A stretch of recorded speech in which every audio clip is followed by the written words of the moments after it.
அது மட்டுமல்லாது, திதி உரைத்தார் அல்லவா, எவரொருவர் இவ்வகை வித்தையினை பிரயோகித்து மற்றொருவரை இழுத்து வருகிறார்களோ அவர்களின் விருப்பம் நிறைவேறும் வரை அவரால் பிடியிலிருந்து தப்ப இயலாது. இல்லை, தாங்கள் இவ்வாறு செய்ய முடியாது. நன்கு நினைவுபடுத்தி பாருங்கள். சதியாக தங்கள் நினைவலைகளை சோதித்திடுங்கள். தந்தை அளித்த வித்தையை சகோதரிக்கு எதிராக பிரயோகித்திடுங்கள். சகோதரனை காப்பாற்றிடுங்கள்.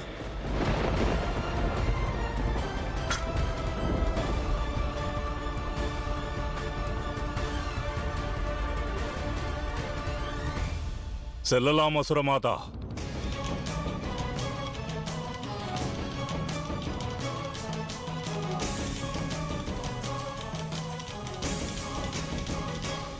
தியானத்திற்கு செல்லுங்கள். சதியாக நினைவலைகளை மீட்டெடுங்கள். இதுவரை திதி செய்த யாவையும் தாங்கள் இனி ஆற்ற வேண்டும் தேவி. முயற்சித்திடுங்கள்.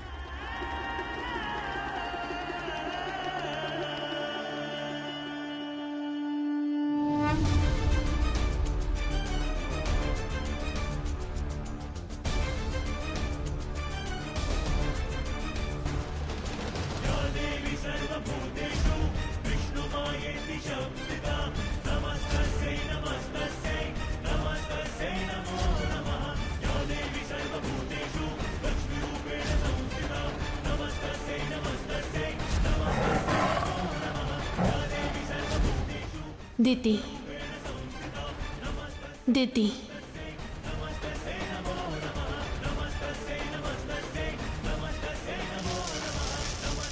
திதி, திதி. அசுரகுரு, என்னை காப்பாற்றுங்கள். நான் எங்கே செல்வேன்? எந்த சக்திகளை பிரயோகித்து நான் மகரிஷி காசிபரை அழைத்து வந்தேனோ, தேவி பார்வதி அதே சக்தியை என் மீது பிரயோகிக்கிறார்கள். ஆதிசக்தியை பலவீனப்படுத்த வழியை தேடுங்கள். என்னை காப்பாற்றுங்கள் குருதேவா. உனது இந்த சக்தியை பற்றி நான் அறியேன். முதலில் அதற்கான ஸ்தோத்திரத்தை கூறு. ஸ்தோத்திரமா? தந்தை தக்ஷன் எனக்கு இதை பிரயோகிக்க மட்டும்தான் கற்றுக் கொடுத்தார். ஸ்தோத்திரத்தை கற்பிக்கவில்லை.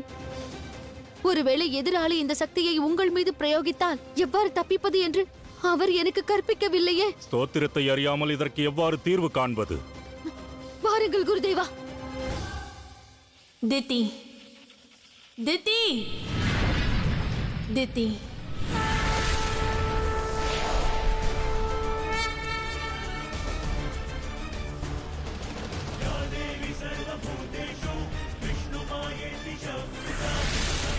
குருதேவா, தாங்கள் தந்திரம் மந்திரம் அனைத்தையும் நன்றாக பயின்றவர் அல்லவா?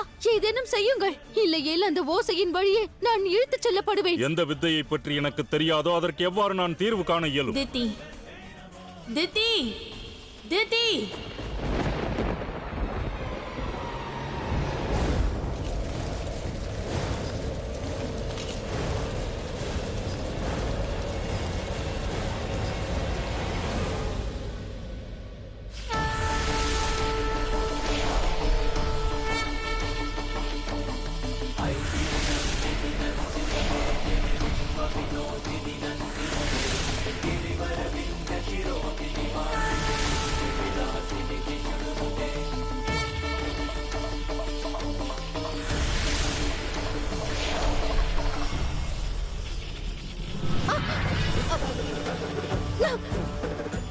அசுரமாதா, தாயே!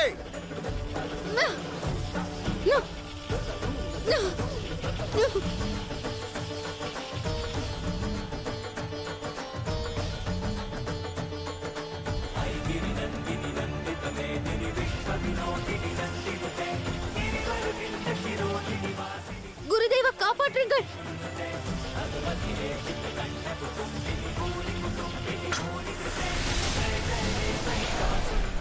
அசுரகுரு, எனக்கு உதவுங்கள் குருதேவா.